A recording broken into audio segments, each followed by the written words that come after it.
নমস্কার, সুরজিৎ মান্না ক্রিয়েশনস চ্যানেলের পক্ষ থেকে তোমাদের সবাইকে সুস্বাগতম। আশা করি তোমরা সকলে ভালো এবং সুস্থ আছো। আমি তোমাদের জন্য এই ভিডিওটিতে তুলে ধরছি প্রশ্ন সোনালী চতুর্ভুজ কি? উত্তর: ভারতের উত্তরে দিল্লি, পূর্বে কলকাতা, দক্ষিণে চেন্নাই ও পশ্চিমে মুম্বাই। এই চারটি বৃহৎ মেট্রোপলিটন শহরকে যুক্তকারী 4 বা 6 লেন বিশিষ্ট সড়কপথ সোনালী চতুর্ভুজ নামে পরিচিত।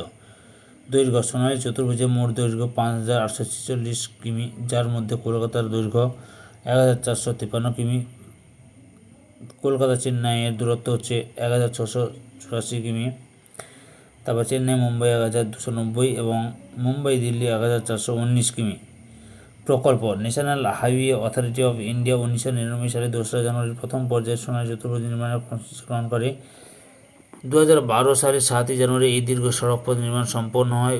ভারতের গুরুত্বপূর্ণ শহরগুলির মধ্যে অতি দ্রুত পরিবহন সম্ভব হয়েছে, যাত্রী ও পণ্য পরিবহন সহজ হয়েছে, শিল্পের প্রসার ও কর্মসংস্থান বৃদ্ধি করেছে।